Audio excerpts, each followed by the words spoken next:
인간이 사탄의 유혹에 넘어가 반역의 대열에 서게 되었습니다. 사단이 인간을 타락시킴으로 이루고자 했던 목표는 하나님의 나라를 무너뜨리는 것입니다. 사단은 성공하는 것처럼 보였습니다. 그러나 사탄은 결코 하나님의 나라를 무너뜨릴 수 없습니다. 하나님은 사단과 인간 사이에 개입하셨고 장차 오실 여자의 후손 그분을 통해 사단을 멸하실 약속을 하셨습니다.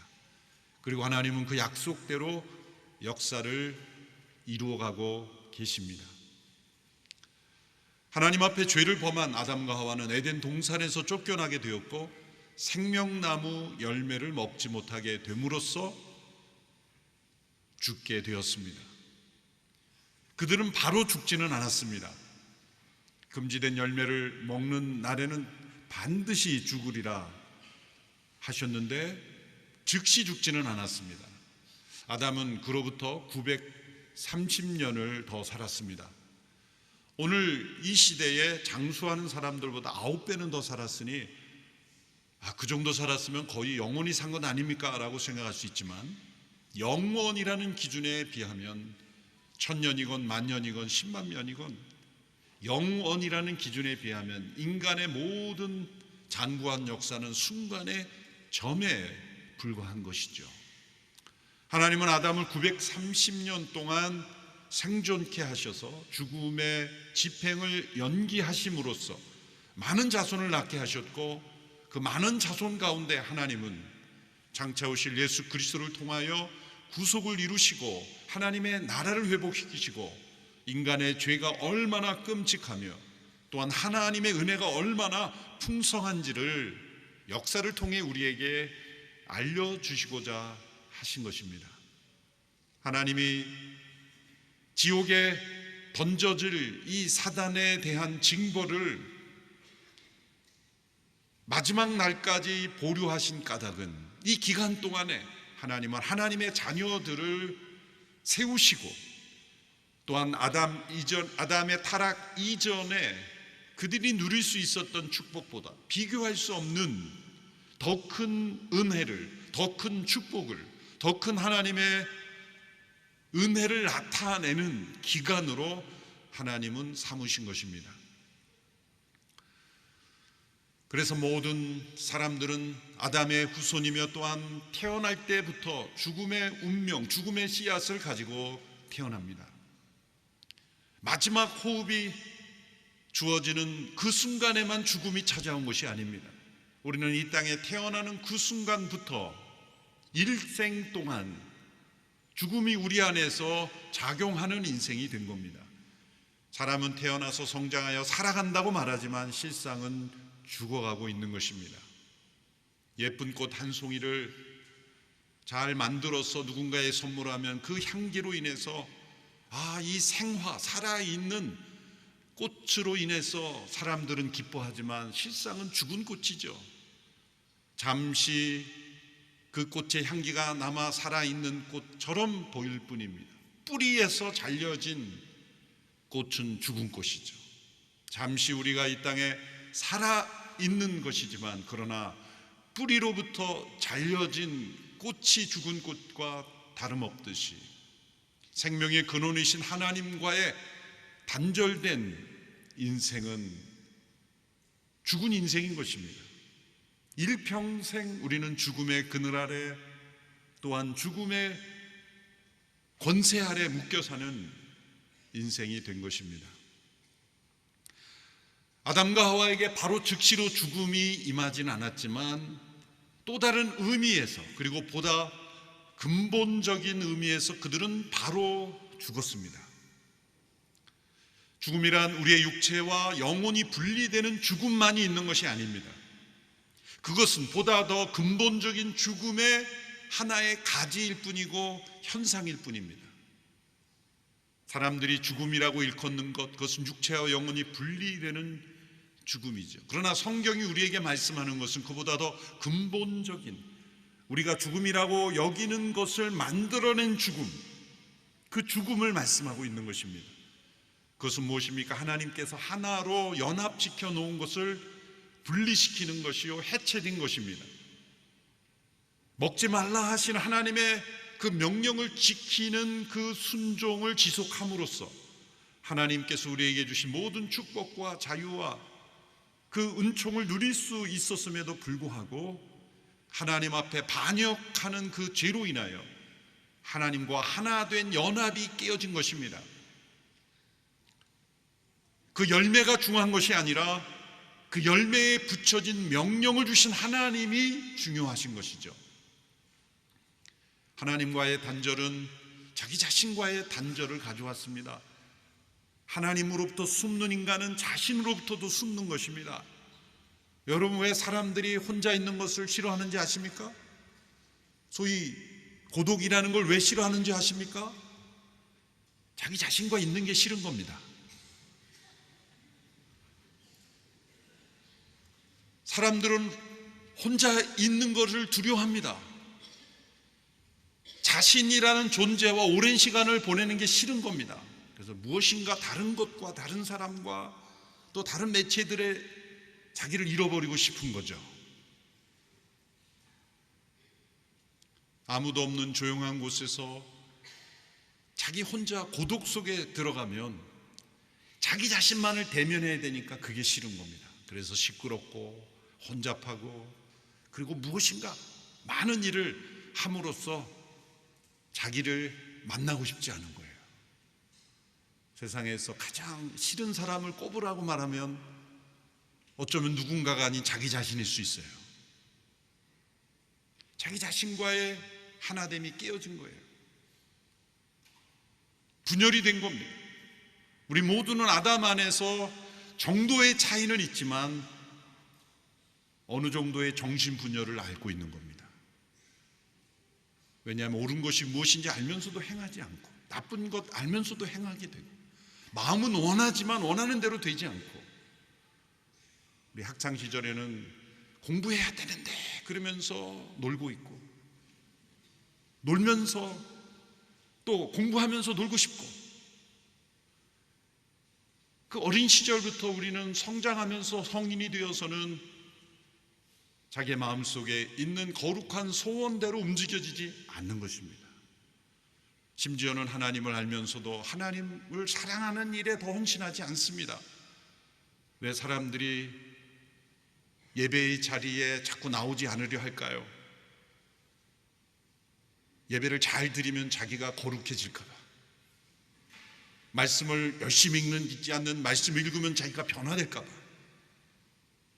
두려운 겁니다. 기도를 오래 하면 자신이 이상해질까 봐가 아니라 하나님께 더 가까이 나갈까 봐. 그러면 나에게 변화가 있어야 되니까 적당히 거리를 두는 거죠. 그게 더 편안하게 느끼는 것은 실상은 자기 자신 안에 있는 분열된 자아 때문에 한편은 거룩한 소원을 따라 살아가는 자기가 있지만 끊임없이 옛사람대로 적당히 살아가고자 하는 자기 자신이 있는 겁니다. 그래서 심지어 성 아우구스티누스, 참여로고 쓴 어거스틴도 하나님 저를 거룩하게 해주세요 라고 그렇게 기도하고 마지막에 단서를 붙였다는 거, 오늘만 빼고요. 그 자기 자신의 분열이 우리 가운데 있는 것이죠. 다른 사람과의 관계도 마찬가지죠.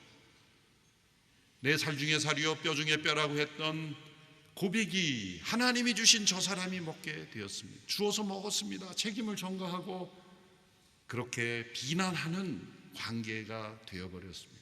자연과의 관계도 깨어져서 하나님의 뜻대로 만물을 통치할 수 있는 인간에게 자연이 반역을 일으키고 심지 않은 것들이 나는 거예요. 땅을 그대로 내버려두면 땅에서 나는 수많은 잡초는 왜 나는 것일까요? 생각해 보셨습니까? 심지도 않은 잡초가 그렇게 많이 나오는 거예요. 또 심은 밭에도 계속 잡초를 잡아주지 않으면 화초나 또한 작물들이 자라날 수 없는 것, 자연의 반역입니다. 하나님의 말씀에 기록되어 있죠. 가시와 엉겅퀴가 날 것이다. 잡초가 땅이 반역을 일으킨 것이죠. 이런 기후환경 얘기는 하루아침에 생긴 게 아닙니다. 인류의 역사, 오랜 역사 속에서 자연의 반역이 오늘 우리에게 작용되는 것이고, 이것은 더 심해질 것이고, 과학으로도 그렇게 말하고 있지만 이미 하나님의 말씀 속에 지구의 운명은 밝지 않습니다. 인간의 과학기술이 지구의 운명을 살릴 수 없습니다. 노력하지 말자는 게 아니라 그 끝이 성경에는 이미 나와 있습니다. 인간의 죄악으로는, 인간의 죄는 인간 스스로의 노력이나 어떤 법과 제도나 돌이킴으로 지구를 되살릴 수 없다는 것을 하나님은 아시는 것. 오직 예수 그리스도의 십자가의 구속과 은혜만이 그리스도 안에 새로운 피조물이 되는 존재만이 하나님의 나라를 유업으로 얻고 하나님께서 새롭게 창조하시는 새하늘과 새 땅이 예비되어 있다고 말씀하시는 거예요. 아담 안에서 그리스도 안으로 옮겨져야만 들어갈 수 있는 나라. 예수님께서 종말에 대해서 설명하실 때 곳곳에 기근과 지진과 전쟁 말씀하셨죠. 전염병에 대해서도 말씀해요. 성경의 종말에 대해서 말씀할 때 우리가 지금 겪고 있는 그러한 전쟁, 지진, 모든 것이 다 이미 말씀되어 있습니다. 자연의 역습입니다. 하나님과의 하나됨이 깨어지자 자기 자신과의 깨어짐, 이웃과의 깨어짐, 자연과의 깨어짐, 이 죄의 영향력이 얼마나 큰지를 하나님은 우리에게 알려주시려고 아담과 하와가 즉시로 죽게 하지 않으신 거예요. 그들이 자손을 낳기 전에 즉시로 죽었다면 인류의 역사는 존재하지 않았을 것이고, 하나님은 하나님의 계획이 또 있으셨겠지만, 그러나 하나님이 얼마나 위대한 분인지를 아는 인간들, 그리고 하나님을 반역한 결과가 얼마나 심각한 것인지를 만물이 알게 되지는 못했을 겁니다. 그래서 아담과 하와는 즉시로 죽지 않았지만 더 근본적인 중요한 죽음은 즉시로 임했던 겁니다. 그래서 하나님께서는 930년 동안 자손을 낳게 하심으로 그 자손들의 역사를 통해 오늘 우리에게, 그리고 종말이 다가오기 전까지 모든 이들에게 하나님을 반역한 죄가 얼마나 심각하고 중요한 문제인지, 그리고 그 죽음의 영향력이 얼마나 큰 것인지를 알려주심으로써 예수 그리스도 안에 있는 영원한 생명의 축복이 얼마나 위대한지를 우리에게 깨닫게 해 주시는 것입니다. 창세기 4장에는 그 아담과 하와의 죄의 영향력이 후손들에게 어떤 영향을 미쳤는지를 보여줍니다. 4장에는 우리가 잘 아는 최초의 충격적인 살인 사건이 등장합니다. 형이 동생을 죽인 사건입니다. 그러나 오늘 우리에게는 결코 충격적이지 않습니다. 오늘 우리가 매일 접하는 뉴스를 통해 접하는 살인 사건의 대부분은 가족살인입니다. 특별히 최근 영화들이 우리나라에서 수천 명 행방불명이어서 신고되지 않아서 추적해 보니 확인되는 것마다 전부 부모가 죽이는 사건이죠. 그리고 누가 죽였겠습니까? 누가 행방을 감췄겠습니까? 부모와 가족밖에 없지 않습니까? 이 세상에 태어나는 영아들을 버리고 죽이는 비참한 살인들이 자행되는 이 시대는 형이 동생을 죽인 살인 사건은 전혀 놀랍지 않는 사건이에요. 그것은 가인 이야기가 신화가 아니라 오늘 이 시대의 현실이며 우리 안에 있는 가인의 모습을 보여주는 것입니다. 우리가 매일 만나는 죽음의 이야기, 폭력과 살인의 이야기와 매우 흡사한 것입니다. 더 나아가 우리 안에 있는 가인은 보다 더 조직적인 폭력과 무기, 더 나아가 국가 간의 전쟁으로까지 이 가인의 모습은 확대되고 있습니다. 가인이 아벨을 죽인 사건이 충격적인 첫 번째 이유가 가족 간의 살인이었다면, 두 번째는 하나님께 드리는 예배와 관련되어 일어난 사건이라는 것입니다. 그들은 타락한 인간들이었지만 하나님께 예배 드리는 인간이었습니다. 타락은 하나님을 전혀 모르는 존재가 되는 것이 아니라 하나님의 존재를 알면서도 느끼면서도 짐작하면서도 인정하지 않고 하나님을 영화롭게 하지 않는 것이 타락의 증거입니다. 전혀 예배드리지 않는 인간이 된 것이 아니라 겉으로는 하나님께 예배드리면서도 다른 것을 예배하는 인간이 된 것입니다. 인간은 하나님을 예배하기 위해 지음받은 존재이기에 하나님을 예배하지 않으면 다른 무엇인가를 예배하게 되어 있습니다. 나는 하나님도 모르고 그냥 나는 중립적인 인간일 뿐이야. 거짓말입니다. 아무것도 섬기고 예배하지 않는 인간은 없습니다. 하나님을 예배하지 않는다면 돈을 예배하거나 명예를 예배하거나 자기 자신을 예배하거나 자녀를 예배하거나 자신의 지식을 예배하거나 그 무엇인가를 우리는 어떤 이념을 이상을 예배하거나 무엇인가를 사람들은 예배하게 된 것입니다. 본질이 그렇습니다. 그러므로 가인이 아벨을 죽인 사건이 하나님께 예배 드리는 것과 관련되어 있다면 우리 안에 있는 가인의 모습도 다 하나님과 관련되어 있는 것입니다. 이 세상에 불만을 품고 최근에 일어난 살인사건처럼 다른 사람이 불행하기를 원하여 묻지마 살인을 하는 그 사람도 실상은 하나님과 관련되어 문제가 있는 것입니다. 모든 사람들의 죄는 하나님과의 관계에서의 문제에서 비롯되는 것이기 때문입니다. 오늘 본문의 이야기를 보십시오. 3절에서 5절에 보면 하나님께서 가인의 예배는 받지 아니하시고 아벨의 예물을 받으셨다는 기록부터 시작합니다. 제가 읽겠습니다. 세월이 흐른 후 가인은 땅에서 난 것을 여호와께 제물로 가져오고 아벨은 자기 양떼의 첫 새끼들과 양떼의 기름을 제물로 가져왔습니다. 여호와께서 아벨과 그의 제물은 인정하셨으나 가인과 그의 제물은 인정하지 않으셨습니다. 가인은 몹시 화가 나서 고개를 떨구었습니다. 하나님께서 가인과 그 제물은 받지 않으시고 아벨과 그 제물은 받으셨기에 가인이 분노했다는 겁니다. 고개를 떨구었다는 표현은 히브리어 표현으로 매우 화가 났을 때 사용되는 표현입니다. 반대로 고개를 들었다라는 것은 매우 기쁘고 즐거울 때 쓰는 표현이죠. 그래서 시편에 고개 들어 주를 맞이하라 라는 표현은 기쁨으로 즐거움으로 하나님께 나아가라는 표현인 것이죠. 왜 하나님께서 아벨과 그 제물은 받으시고 가인과 그 제물은 받지 않으셨습니까? 역사적으로 어떤 분들은 해석하기를 제물의 종류에 문제가 있었다. 하나님은 동물 제사를 드리라고 하는데 식물 제사를 드렸기 때문이다.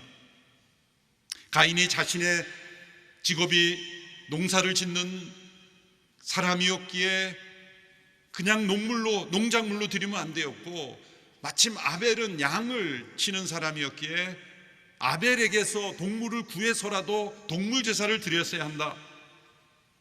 물론 가죽옷이라는 계시가 나타났죠. 하나님께서 타락한 인간들에게 가죽으로 만든 옷을 입혔다. 그것은 한 생명이 죽어지는 죽음으로 인간의 죄를 덮으시고 하나님과 관계를 회복하신다는 계시인 것은 분명합니다. 그러나 하나님께서 계시의 방법으로 동물의 제사로만 가르쳐 주셨는데 가인이 그것을 어김으로 문제가 일어났다라고 해석하는 것은 오류입니다. 왜냐하면 구약의 레위기의 5가지 제사 중에 번제, 소제, 화목제, 속죄제, 속건제 5개의 제사 중에 두 번째 소제 제사는 곡식으로 드리는 제사이기 때문이에요. 영어로는 grain offering 혹은 cereal offering이라고도 말하기도 합니다. 곡식으로 드리는 제사를 이스라엘 백성들의 중요한 5가지 종류 중에 하나로 만드신 하나님이시라면 가인과 아벨의 시대에 한참 이전의 세대지만 내가 동물 제사로 드리라는데 왜 곡식으로 드리냐라고 해서 받지 않으실 이유는 없는 거예요. 제물의 종류가 문제가 아니라 마음의 태도의 문제였다는 것이고 그 태도는 믿음입니다. 히브리서 11장 4절에 보면 아벨은 믿음으로 제물을 드려서 연락되었다라는 표현이 있습니다. 그러므로 가인은 믿음으로 드리지 않는 것입니다. 어떤 믿음입니까? 가장 중요한 믿음은 하나님이 창조주시어 자신의 피조물이라는 것이며 자신에게 주어진 모든 것이 하나님의 소유라는 믿음이죠. 아벨의 제물에 대한 평가를 보시면 이런 말씀이 나옵니다. 양떼의 첫 새끼들과 양떼의 기름으로 기름진 것으로 드렸다. 첫 열매요, 최상의 열매라는 거죠. 첫 번째 것을 드린다는 것은 소유권을 인정한다는 의미로 쓰인 단어입니다. 구약의 절기 가운데 초실절이 있습니다. 보리 추수 기간 동안에 첫 번째 보리 한 단, 첫 번째 추수한 한 단을 하나님께 드리는 절기를 가리켜 초실절, 첫 번째 초, 그 열매 실자 해서 초실절이라는 절기가 있습니다. 그것은 한 단만 하나님의 것이고 나머지는 자기 것이라는 뜻이 아니라 모든 것이 다 아버지의 것이라는 걸 인정하는 믿음의 표현으로 첫 번째 단을 드린다라는 거예요. 그러므로 아벨이 첫 새끼들을 드렸다는 것은 나에게 주어진 모든 양떼가 하나님의 소유라는 것을 인정하는 믿음으로 드렸다는 거예요. 11조를 드리는 것도 마찬가지죠. 10의 하나는 하나님의 것이고 9은 내 것이라는 게 아니라 10개 모두 다 하나님의 것임을 인정하는 표현으로 10의 하나를 드릴 때 하나님은 9을 하나님의 뜻 가운데 우리의 삶을 풍요롭게 하는 일에 쓸 수 있는 자유와 은혜와 축복을 주시는 하나님이세요. 중요한 것은 하나님의 소유임을 인정하는 믿음이 있느냐인 겁니다. 그런데 가인의 재물을 평가할 때는 이렇게 되어 있습니다. 땅의 소산물 이렇게 되어 있는데 정확하게 번역하면 소산물의 지극히 작은 일부 그런 뜻이에요. 첫 번째 소산물이 아니라 그것은 하나님의 소유를 인정하지 않는 것이고 자기 자신의 것 중에 일부를 드린 겁니다. 그것도 구별되어 최상의 것이 아닌 그저 일부를 드린 것. 여기에서의 차이가 있는 것이고 우리는 사실 누가 어떤 믿음을 정확하게 가지고 있는지 알 수가 없습니다. 그러나 하나님은 전부를 알고 계십니다. 진짜 믿음의 고백의 예배인지 아닌지, 우리의 삶에 하나님의 소유, 하나님의 뜻을 존중하는지 아닌지를 사람은 알 수 없지만 하나님은 아시는 것입니다. 어느 농부가 2마리의 소를 키우고 있었습니다. 송아지 때부터 키웠습니다. 그 농부는 아내에게 이렇게 말했습니다. 하나님이 우리에게 2마리나 주셨으니 1마리는 주님의 것이요. 아내는 그 남편의 신앙에 감동을 받아 내가 이렇게 믿음 좋은 남편을 받았다니 나는 정말 행복해. 아내가 물었습니다. 그러면 어느 소가 주님의 소요? 남편은 대답합니다. 그걸 꼭 정해야 돼요. 중요한 것은 둘 중 1마리가 주님의 소라는 것이 중요한 것이요. 아내는 불안하기 시작합니다.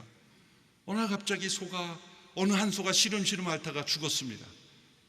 남편이 말합니다. 주님의 소가 죽었어. 믿음은 끝까지 가봐야 하는 거예요. 끝까지 가봐야 하는 거예요. 사업을 하는 어떤 사업가가 서원을 했습니다. 하나님 100만 불을 저에게 수입을 주시면 제가 10의 1조가 아니라 10의 2조 20만 불을 저는 드리고 싶습니다. 열심히 일해서 한 해를 결산해 보니 80만 불만 벌린 거예요. 사업가가 이렇게 기도합니다. 하나님 먼저 떼고 주셨군요. 그리고 아무것도 드리지 않아요.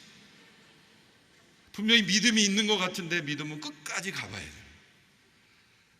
가인도 재물을 가져왔고 아벨도 재물을 가져왔어요. 그런데 사람들은 저게 첫 열매인지 마지막 열매인지 모르는 거죠. 그러나 하나님은 아시는 거죠. 그래서 하나님께서 받지 않으셨다면 자기를 돌아봐야죠. 문제는 가인의 문제는 하나님이 받지 않으셨다는 걸 안 직후에 더 심각해집니다. 분노했습니다. 화를 내며 고개를 떨구었습니다. 하나님이 받지 않으셨다면 문제의 원인이 나에게 있다는 걸 인정하고 나의 어떤 부분이 어떤 믿음이 잘못되었는지를 깨달아야 하는데 도리어 분노했다는 건 문제의 원인이 하나님께로 있다고 책임을 돌리는 것입니다. 자신은 문제가 없는데 하나님이 문제다. 그래서 분노한 것이죠. 어떻게 이런 교만한 태도가 나올 수 있을까? 가인은 왜 이런 교만한 인격, 왜곡된 믿음의 사람이 되었을까라는 것입니다. 독일의 복음주의 신학자인 헬무트 틸리케라는 분은 그 원인을 이름에서 찾습니다. 본문에 나온 이야기이기 때문이죠. 성경에 나오지 않은 이야기로 우리가 해석할 수 없는데, 복음주의는 언제나 성경 말씀에 있는 것을 근거로 해석을 하는 겁니다. 그것은 이름입니다.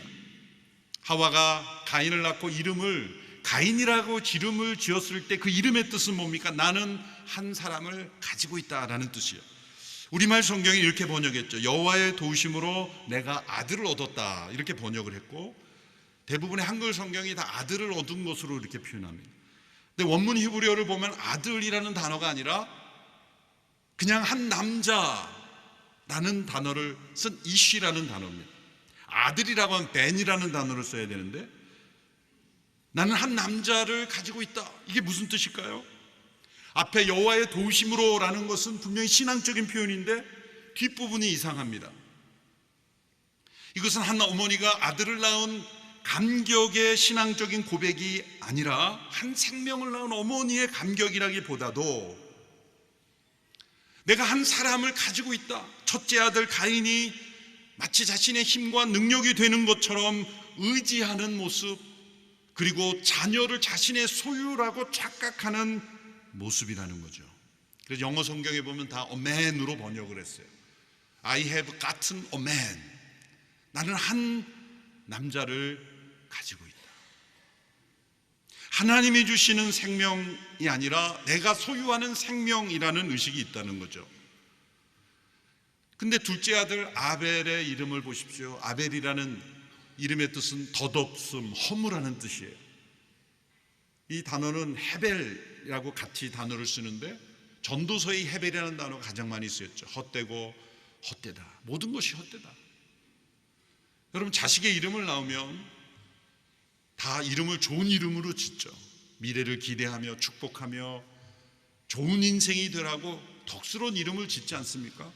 과거 한때 우리 조상들이 이름을 천하게 지어야 잘 산다라는 미신에 빠져서 천하게 이름을 지었던 때도 있지만, 천하게 살라는 게 아니라 잘 살라고 천하게 진 거죠.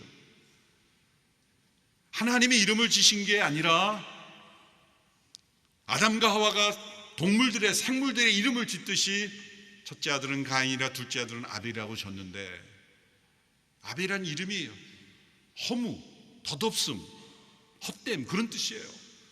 그러니까 아벨아 이렇게 부르는 건 헛됨아, 허무야 부르는 거예요. 이름을, 아들의 이름을 질 때 그렇게 공허하고 허무하게 짓는 이유가 무엇일까요? 매튜 헨리 목사님은 이렇게 해석합니다. 하와가 가인을 낳은 것에 너무나 도취된 나머지 또 다른 출생에 대하여는 헛된 것으로 여겼다. 아담의 가정에 있어서 가인은 스타였고 아벨은 엑스트라였던 겁니다. 여러 자녀들이 있을 때 부모의 그릇된 편애가 한 아이는 스타가 되게 하고 또 다른 자녀는 엑스트라가 되게 하는 것, 이것은 스타가 된 자녀는 가인이 될 위험성이 있는 것이죠. 왜? 자기 중심적으로, 세상이 자기를 중심으로 돌아가지 않으면 분노하는 그러한 인격이 되게 하는 것은 부모의 편애입니다. 창세기에 나오는 족장 시대에도 이삭과 리브가가 에서와 야곱을 양육할 때 에서는 이삭의 사랑을 받았고, 그런데 이삭이 에서를 사랑한 이유가 에서가 사냥해온 고기를 좋아하기 때문에 에서를 사랑했다는 거예요. 그러니까 아들을 사랑한 게 아니라 사실은 고기를 사랑한 거예요. 그래서 에서가 고기를 잘 만들어 오니까 에서를 사랑했고, 리브가는 야곱을 사랑함으로 두 형제가 나누어진 그러한 엮이는 환경 속에서 자라난 거죠. 이 가인과 아벨을 볼 때 아담과 하와가 이름을 가인이라 짓고 아벨이라 지을 때 이름 속에 감추어진 그 가정의, 최초의 가정의 문제가 바로 오늘 이 시대의 가정의 문제와 똑같지 않습니까? 때로는 어머니가 어느 한 아들을 남편이 주지 못하는 사랑에 대한 대리만족, 대리남편, 어쩌면 내가 이루지 못한 꿈을 이루어질 대리자로서 아들을 지나치게 과도하게 의존하거나 혹은 숭배하는 우상이 될 수도 있습니다. 하와에게 있어서 가인이 그러한 존재예요. 그 이름이 바로 내가 한 사람을 가졌다, I have gotten a man, 한 사람을 내가 가졌다라는 그런 고백 속에 담겨 있는 겁니다. 그러한 환경 속에 가인은 하나님마저 자기의 뜻대로 움직여져야 하는, 그렇지 않으면 분노하는 인간이 되어버렸고, 하나님께 대항하고 하나님께 싸우고 싶었지만 그럴 힘은 없기에 그 잘못된 분노를 동생에게 퍼부은 것입니다. 하나님은 분노하는 가인을 찾아오셨습니다. 가인을 이러한 가인이랄지라도 버리지 아니하시고 하나님은 돌이키게 하시기를 원하셨기 때문이죠. 6절 7절의 말씀을 우리 같이 함께 읽어보겠습니다. 시작. 그러자 여호와께서 가인에게 말씀하셨습니다. 왜 화가 났느냐? 왜 고개를 떨구었느냐? 만약 내가 옳다면 어째서 얼굴을 들지 못하느냐? 그러나 내가 옳지 않다면 죄가 문 앞에 도사리고 있을 것이다. 죄가 너를 지배하려 하니 너는 죄를 다스려야 한다. 하나님은 가인에게 경고하시며 찾아오셨습니다. 너의 분노는 옳지 않다. 너가 이렇게 분노하고 집 밖에 나가면 문 밖에 죄가 웅크리고 너를 사로잡으려고 기다리고 있다. 조심해라. 경고해 주신 거예요. 얼마나 사랑의 하나님이십니까? 이렇게 잘못된 상태에 있는 가인일지라도 하나님은 돌이키도록 기회를 주셨어요. 여러분, 우리 안에 이러한 분노가 일어날 때 이것이 가인의 분노인지를 분별해야 됩니다. 마음속에 화가 일어나면 그 화를 쫓아 행할 땐 자기 자신에게 화가 되는 거죠. 사단은 반드시 그 분노를 이용합니다. 거룩한 분노가 아닐 때, 인간적인 분노가 일어날 때, 자기중심적인 자아에서 분노가 일어날 때는 어떠한 결정도 내리면 위험합니다. 죄가 문 밖에 서서 삼키려고 행하고 있기 때문이에요. 말 한마디 행동 하나가 그 분노로 인해서 자기 자신을 삼키고 또 그 가정을 삼킬 수가 있기 때문이죠. 하나님은 이렇게 경고해 주셨지만 가인은 듣지 않았고 문 밖에 나가 결국 죄에 사로잡혀 그는 아벨을 죽이고 말았던 것입니다. 아벨은 믿음으로 산 때로는 가정에서 헛된 것처럼 무의미한 존재처럼 여김을 받았지만 믿음으로 드려진 하나님께서 받으시는 예배자의 한 모습이었죠. 그러나 가인은 하나님께 분노했고 그 아벨을 죽였습니다. 하나님을 죽이고 싶지만 하나님을 죽일 수 없기에 동생을 죽인 거죠. 오스왈드 챔버스 목사님이 이렇게 말했습니다. 누구든지 자신의 마음속에 있는 하나님을 먼저 죽이지 않고는 그의 형제를 죽일 수 없다. 가인의 살인은 단순한 사람을 죽인 살인이 아닙니다. 하나님을 향한 반란이요, 그리고 불순종이요, 죄악인 것이죠. 하나님은 가인에게 묻습니다. 내 동생 아벨이 어디 있느냐? 몰라서 물으시는 게 아니죠. 아담에게 내가 어디 있느냐 질문하신 하나님은 또 가인에게 내 동생 아벨이 어디 있느냐 질문하십니다. 가인은 도리어 하나님께 대들며 질문하죠. 제가 동생을 지키는 사람입니까? 하나님은 이제 그의 질문에 답하지 아니하시고 징벌을 내리십니다. 동생의 피가 흘려진 땅으로부터 너는 저주를 받을 것이다. 결실이 없는 거예요. 그리고 땅 위에서 도망하여 떠도는 사람이 될 것이다. 유리방황하게 되는 것입니다. 이런 가인이 받은 저주가 오늘 이 시대에 우리에게도 여전히 존재합니다. 아담 안에서 이렇게 그리스도 안에서 변화되지 않는 수많은 우리 안에 있는 가인으로 인하여 많은 일을 하고 많은 성취를 하는 것 같지만 유리방황하는 겁니다.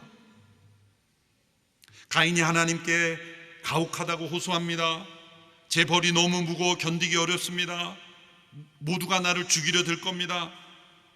자신의 형제를 무자비하게 죽인 자신은 자기 자신의 생명은 얼마나 끔찍하게 위하고 있습니까? 자기에게 내려진 하나님의 징벌을 가혹하다고 불평하고 있습니다. 자신의 죄가 얼마나 큰지는 판단하지 않으면서 하나님의 징벌은 너무 크다고 불평하고 있는 이 자기 연민의 모습, 우리 안에 있는 가인의 모습입니다. 우리가 하나님 앞에 얼마나 죄인되고 우리의 죄가 얼마나 무서운지는 인정하지 않으면서 그 죄의 열매를 우리가 조금이라도 경험하게 되면 하나님을 원망하고 왜 나입니까? 왜 나에게 이렇게 힘들게 합니까? 라고 불평하는 것입니다. 또 한편으로는 깊은 두려움에 빠져 있죠. 모두가 나를 죽이려 들 것입니다.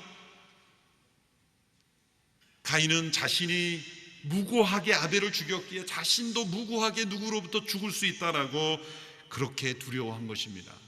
성경을 세심히 읽는 사람들은 또 의심하죠. 아니, 지금 가인과 아벨밖에 없는데 누가 가인을 죽일 수 있습니까? 성경이 잘못된 여기서 찾았습니다, 제가. 그러면서 가져오는 분이 있어요.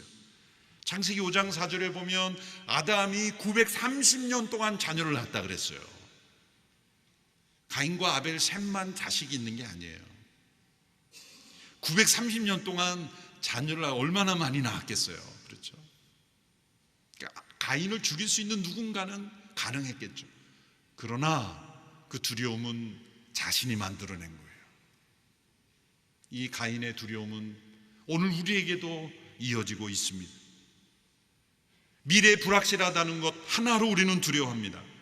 일어날지도 않고 일어나지도 않을 모든 것을 우리는 두려움으로 가져가고 염려로 가져갑니다. 무엇을 먹을까, 무엇을 마실까, 무엇을 입을까 염려합니다. 우리 안에 있는 가인은 그렇게 두려움과 염려로 살아갑니다. 그러나 하나님과 동행하며 아벨처럼 믿음으로 하나님을 의지하는 사람은 불확실한 미래를 두려워하지 않습니다. 하나님이 확실하신 분이기 때문입니다.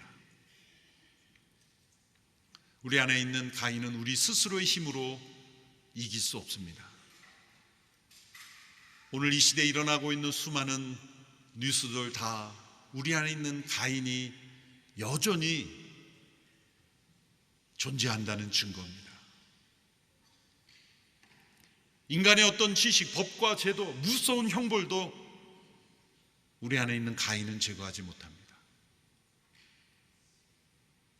불신앙에서 비롯된 불순종, 그 불순종이 만든 하나님 앞에 내려진 반란, 그로 인한 두려움과 분노와 불안, 질투, 시기, 이 가인을 어떻게 우리가 제거할 수 있겠습니까? 오직 예수 그리스도 그분의 십자가만이 우리 안에 있는 가인을 제거할 수 있게 해주시는 거예요. 아니, 우리 옛사람을 십자가에 못 박게 하심으로 우리가 가인으로부터 자유케 될 수 있습니다. 오직 그분을 바라보며 그리스도 안에 거하며 우리 안에 있는 가인을 제거하며 믿음으로 살아갈 수 있게 되기를 바랍니다. 우리의 인생이 유리방황하는 인생이 아니라 두려움과 염려 속에 사로잡힌 인생이 아니라 질투와 시기로 분노하는 인생이 아니라 그리스도 안에서 영원한 생명을 누리는 믿음의 삶 되기를 주님의 이름으로 축원합니다. 기도하겠습니다. 하나님 아버지, 가인의 죄를 통해 우리 안에 있는 가인을 보았습니다. 주님, 우리를 긍휼히 여겨 주시사 십자가로 우리를 구속하시고 우리 안에 있는 가인을 제거할 수 있는, 옛사람을 못 박을 수 있는 구원의 길을 허락하시니 감사합니다. 주님, 예수 그리스도 안에 온전히 거함으로 믿음으로 살아가는 저희들 되게 하여 주옵소서. 예수님의 이름으로 기도하옵나이다. 아멘.